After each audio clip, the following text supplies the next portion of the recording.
Hey guys. So, my first thought right off the bat here, I like the new intro. Not my new intro, although I like that intro too, I think. I'm not actually sure because I haven't seen it yet. As of my recording this, the hypothetical new intro that hopefully will be finished for the Season 3 stuff has not been finished yet, so I haven't actually seen it yet. But anyways, I actually meant the new intro of the show, which is nice. It's a little more actiony, a little more militaristic, and I mean that makes sense given where we're shifting the direction of the show into. But I like it. It's a little long, but I don't mind. It's got some good music too. I like how Sheridan, as usual, pretty much completely hits the nail on the head with things, especially with regards to Kosh. And he has some great back and forth banter between Kosh. Probably the closest thing that Kosh has ever done to actually having something like banter with someone else. And you know, the Kosh's final line, I hate it when you do that. Good. However, I got a question for you guys. And I originally thought about putting this in the spoiler section, but I realized there's really no reason to.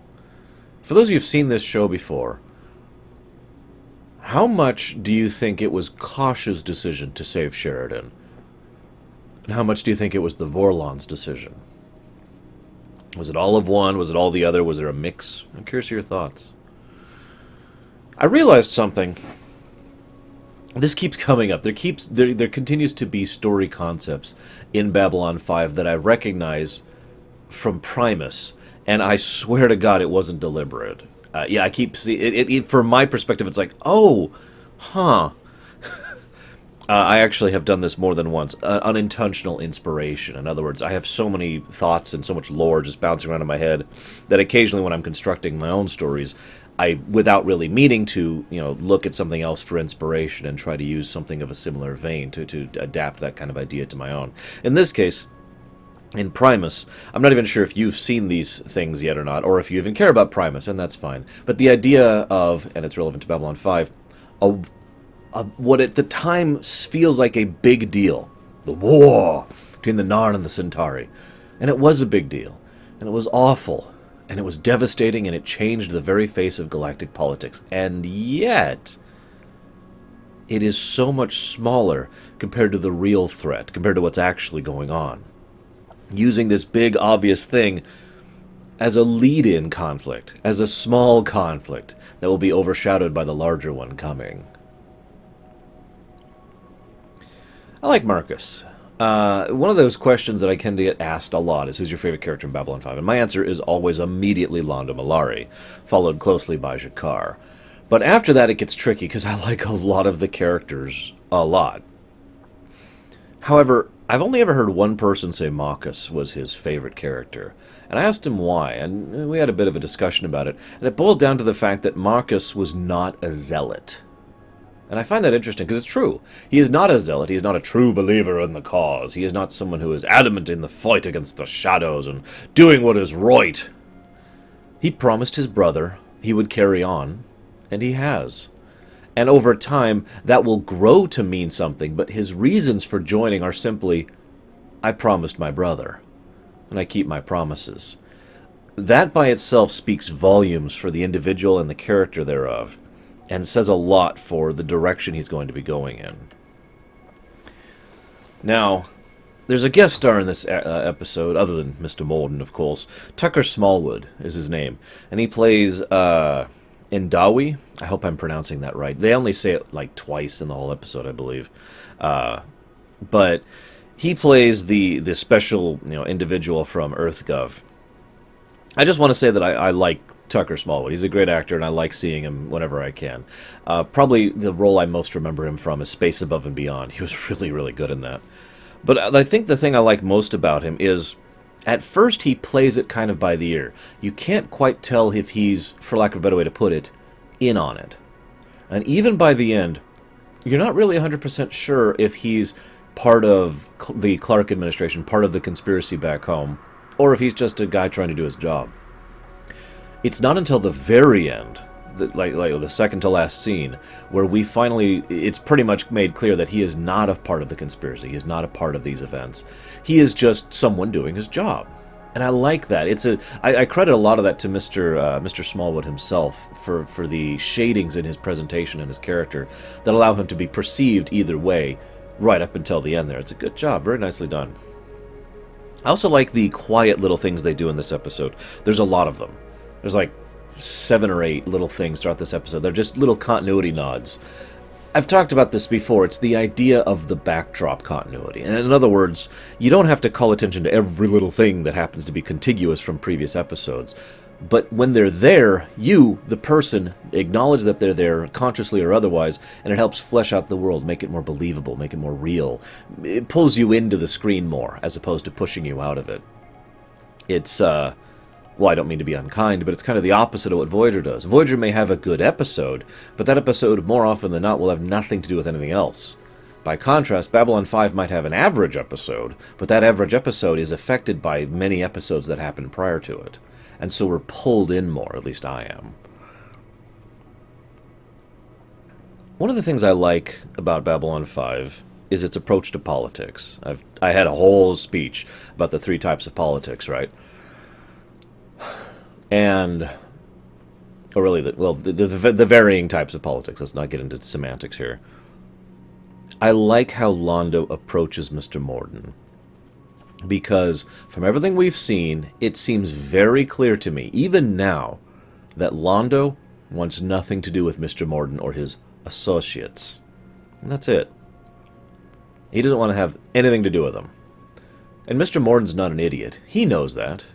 In fact, I hope you were paying attention, because the colony gets surrounded by those mines before Londo even meets with Mr. Morden. Why is that significant? Because Mr. Morden mentions that he asked Lord Rifa to go look after that colony for them so they could claim it. Now again, he presents that to Londo as if it's new, but we know that happened before he ever met Londo. In other words, Mr. Morden was already, for lack of a better term, courting Lord Rifa long before Londo tried to sever his connections with him. And I think that's relevant for 2 reasons. One, it means Mr. Morden is observant enough to notice that Londo probably doesn't want anything to do with him. And number 2, it's Mr. Morden just playing politics. Which brings me to my next point. Londo wants to sever connections with Mr. Morden and his associates.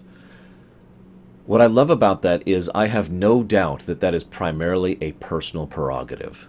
That he wants to have nothing to do with these despicable people anymore.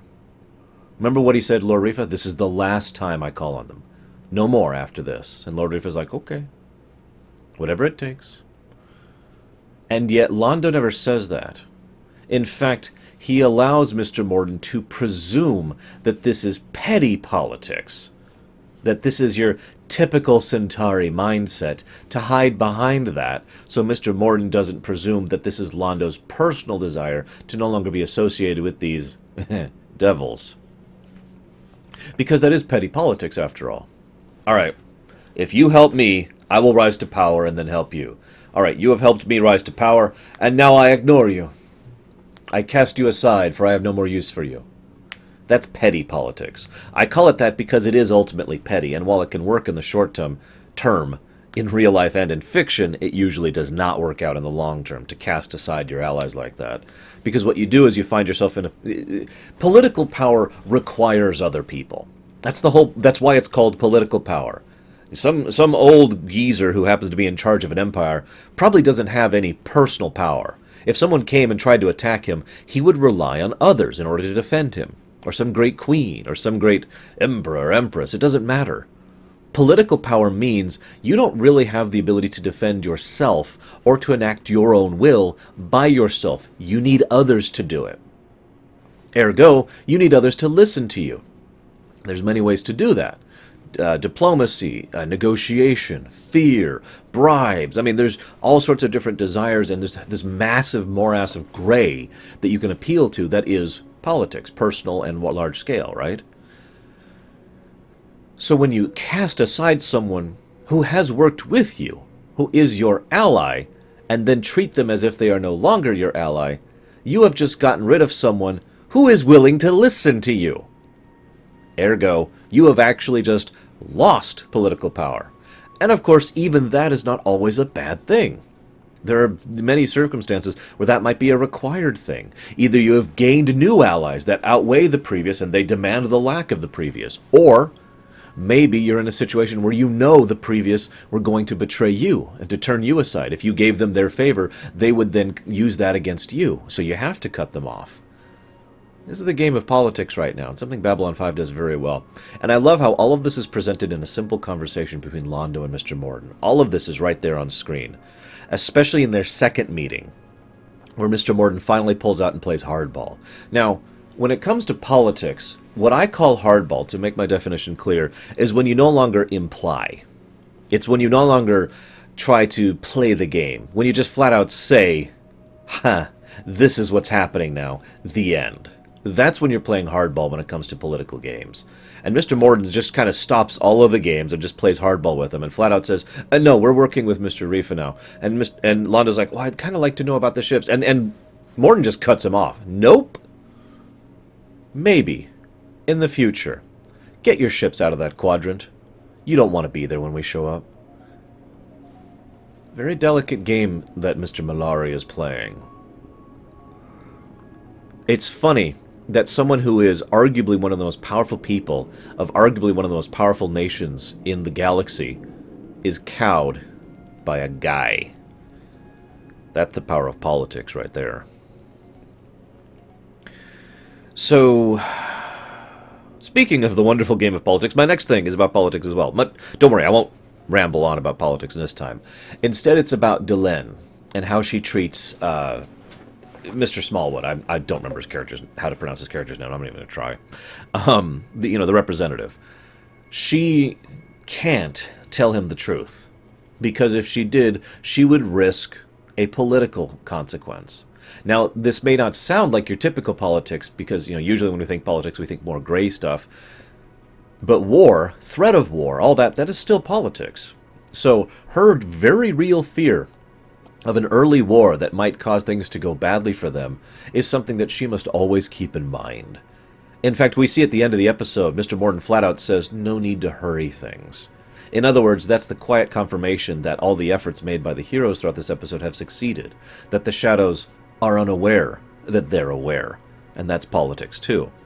So she can't let him know the truth. She can't warn EarthGov. She can't say, this is this horrifying threat. You need to mobilize immediately. Because doing so would evaporate their advantage. But then there's the second layer of politics here. Even if she could tell him the truth, would she? Should she? Given in mind all that's happening back at home, we've got, just off the top of my head, at least 3 separate factions back in Earth and Mars, which are all vying for control and power right now. Who exactly would make use of that information? In what ways? Would they all be on the same side? Would they all be unified? Would this bring together the Earth people under the banner of President Clark? Or someone else? So, it's an interesting little game of politics that they have to dance through. I also like Delenn's familiarity, by the way. The way she just casually references Sheridan as John.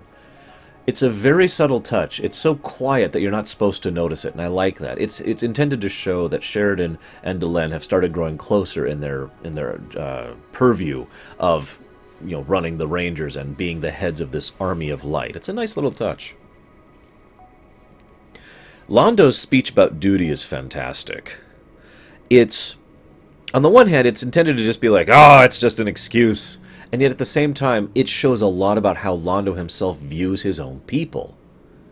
We're always on duty.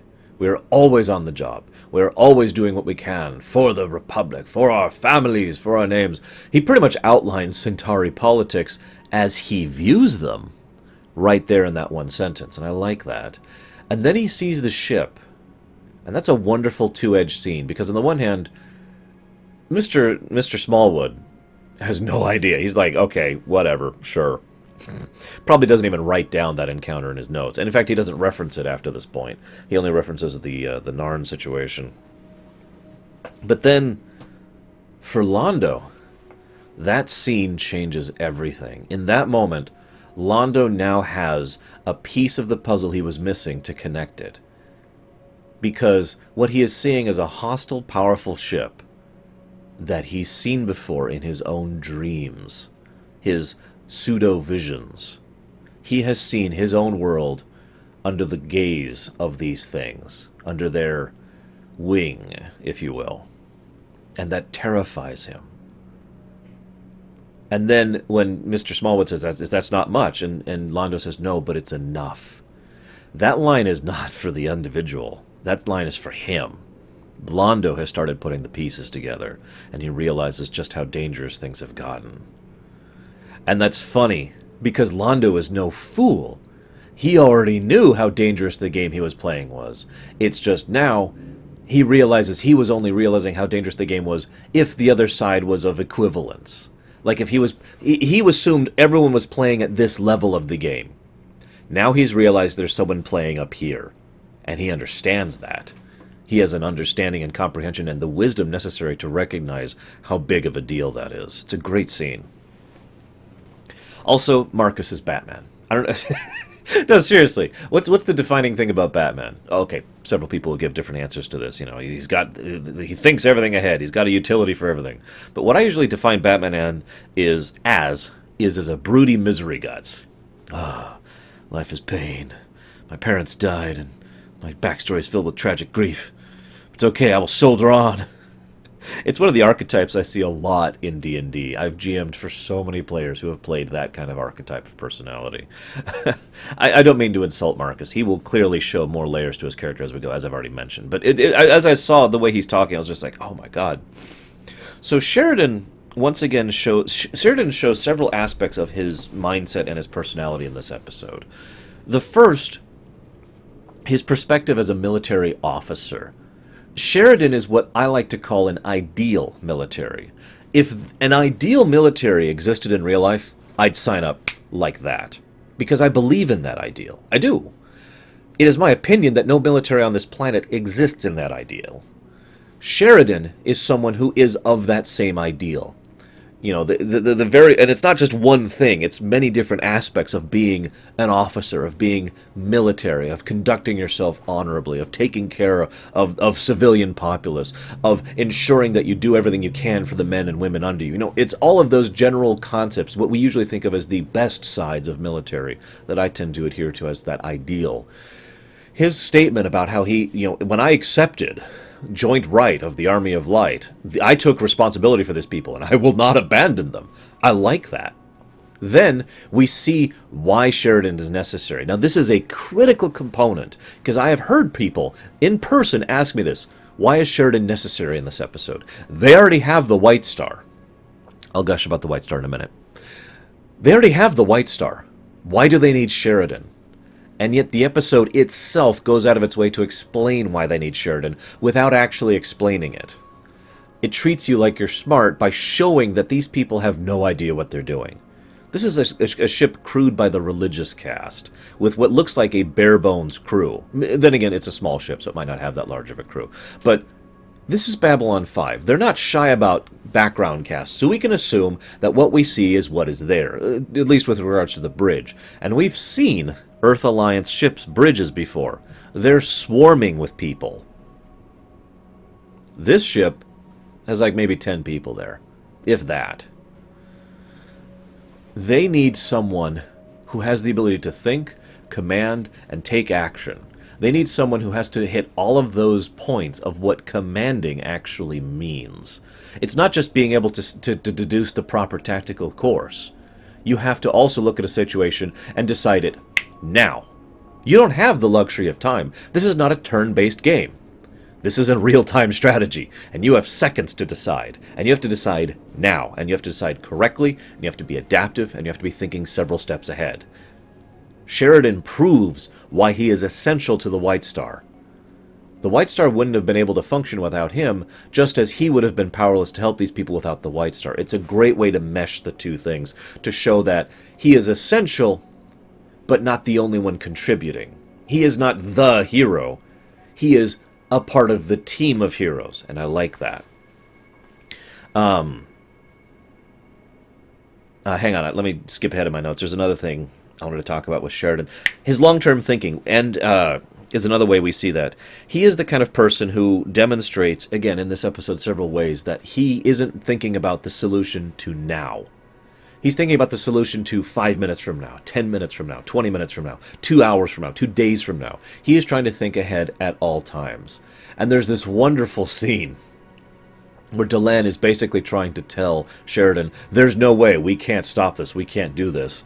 And Sheridan says flat out, with all due respect, I've heard that before. Funny note, in another episode that you will see in I think about 3 weeks that I just recorded today, there's an episode of Voyager where the discussion is briefly brought up. What's the difference between knowing when to give up and knowing when to not give up, basically? In other words, how far should you push yourself when you're and when do you stop? When are you being stubborn and when are you just quitting? And the line in between those things. Delenn is trying to encourage him. This is a hopeless situation. In her perspective, there is no victory. The moment they saw the shadow ship, look at her face. There's abject or horror there because she knows in that moment it's over. She's dead. And that's her perspective. It is Sheridan who says, no, I have access to some knowledge and thoughts that you don't. I'm going to try and keep pushing. So he doesn't quit, even though she would have if she had been in charge. And that brings me to my last point about Sheridan before I move on to other topics. I've got a couple more things to talk about here. He demonstrates his political perspective. He demonstrates how he thinks politically. You know, some people say, are you right-leaning or left-leaning, or are you Democrat or Republican or reformist or liberal or whatever? There's like thousands of different names for different parties. Sheridan demonstrates through his actions what he thinks. He is in charge, jointly in charge, of the Army of Light. But in every way, Delenn defers to him, and this episode makes that clear. Even when she adamantly disagreed with him, she still says, she still completely deferred to his orders on the White Star, didn't she? So, let's make it clear. Sheridan is in command of the Army of Light, and yet he refuses to do that. He makes a war council. He brings in all the people he trusts, all the people he knows, and all the people that he wants to have their differing perspectives and input on this situation, and says, you are now part of this. No rules. Everyone gets a say. We'll meet every couple weeks unless something comes up. I could dissect that, but it's all apparent. There's nothing for me to say other than to demonstrate the obvious. That is Sheridan's politics in action right there. Now, I have a couple just other tidbits to go over. Looking at my notes here. Excuse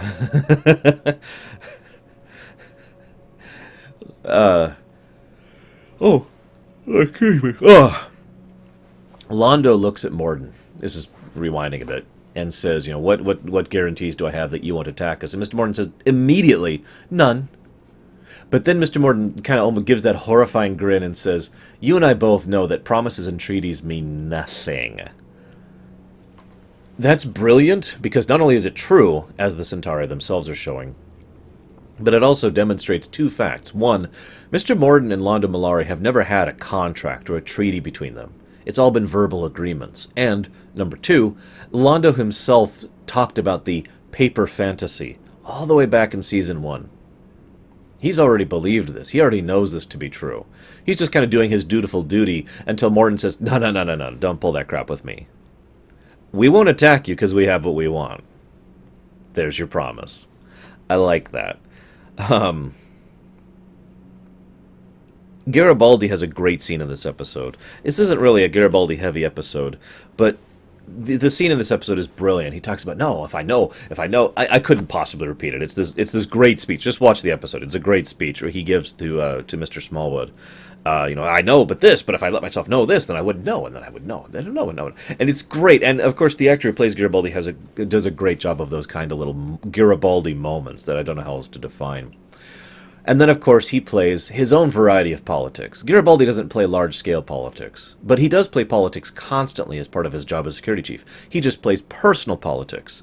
Oh, I can't officially interact with G'Kar. Oh, well, the only way to know that is if this some way wouldn't happen in a way that... And basically coerces him into, maybe you should go talk with G'Kar. Which is interesting because I feel so bad for G'Kar.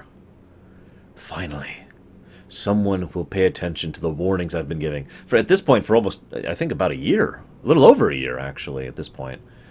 And yet, the great irony is he is both right and wrong. The people back on EarthGov are going to go out of their way to not pay attention to this. And yet there are people already taking notice and paying attention to this. You know, the Army of Light. Man, I love how happy Sheridan is at his ship. Oh my god, this is great. Sheridan's about as much of a ship guy as I am. Speaking of which, let's go ahead and talk about the White Star. Oh, what a ship. I actually admit I'm not a huge fan of the Babylon 5 ship designs in terms of pure aesthetics. But in terms of functionality, oh, those are some great ships. And the White Star itself certainly has always been probably my favorite amongst the various. It is a thing of beauty in its design. It is basically a frigate in the shape of a what I would call a destroyer, but I guess I realize most to define this, I'll just stop using terms. It's a bigger ship, except it's this big. It has all of the advantages, almost all of the advantages of this ship, built into a ship this big. That's its first big advantage. It has extremely advanced technology that is based on both Vorlon and Minbari tech. It has tremendous maneuverability, even for a ship its size. It is still a decently sized ship, but it has maneuverability to spare. Very fast, incredible sensors. Its different configuration is ironically probably its best advantage. I can say that definitively because really one of the only reasons that the White Star survived its encounter with the Shadow Vessel is because the Shadow Vessel didn't know what they were and wanted to. Of course, that brings me to its final advantage, which is a very powerful advantage. And I love this because, I know I already talked about this, but Lanier demonstrates so aptly why Sheridan is necessary for the White Star's success. Why don't we just jump to warp right now? Or, not jump. Why don't we just open a warp gate right now? Why don't we just jump right now? Because they don't know we can do that. And I'd like to hold on to that. And then he uses that to destroy a Shadow Vessel. Do note, we have seen a Shadow Vessel damaged once in this show. This is Season 3. This is the first time the Shadow Vessel is actually destroyed. Granted, it took quite a bit to do it, but it was done. And doing so probably saved the entire galaxy, this one action right here, given the way events lined up and what we know in the future. Furthermore, that background continuity thing I mentioned earlier. Why this system? It's the Markeb system. You know, the species that went extinct because of that horrific virus back in... I actually don't remember the name of the episode. It was a good episode. That, yeah. I love... and again, I hate to point this out, to repeat myself, but Sheridan showing his long-term thinking. I could solve one problem, or I could solve two. So why don't I solve two problems? Lanier's demonstration of shock was really good. He just starts babbling about, I've never encountered anything like this before, and maybe I should do this. Too often, people demonstrate shock by doing this. Huh? Now, granted, that is a form of shock. But I like Lanier's version of shock, too, because it's the kind I've seen most often in my real life. When something really bad happens, violent and unexpected, most of the time I see people just start babbling or focusing on one particular thought and just kind of looping it in their head. In other words, distracting themselves, like Lanier did. I like that. It's a good demonstration of that. I already talked about the War Council. Good stuff. I don't really have much to add. I love how chilling it is, and yet so expected. When the senator says, yes, thank you, Mr. You know, we finally find out that Mr. Smallwood is not part of the conspiracy or part of any of the clandestine groups. He wanders off, and then she says, you know, come on in, Mr. Morden. And Mr. Morden's there, along with a member of the Psi Corps. Now, we've known the Psi Corps are bad news since the beginning, in a truly quietly horrifying way. To see the Psi Corps allied with Mr. Morden in the shadows... Ugh. Don't have much else to add here. Great episode. Season 3, things are really starting to get going. I will, of course, see you guys next week.